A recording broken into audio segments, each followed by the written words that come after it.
Nasira po yung kadena niya. Saan po nasira banda, boss? Dito sa mga lubak, no? Nagwe-wave kasi. Nasira yung ano, kadena ni bossing.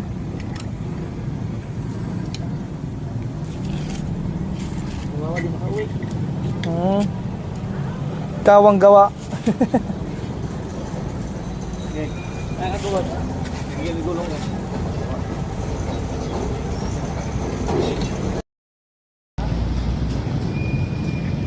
Wala pa rin na talaga.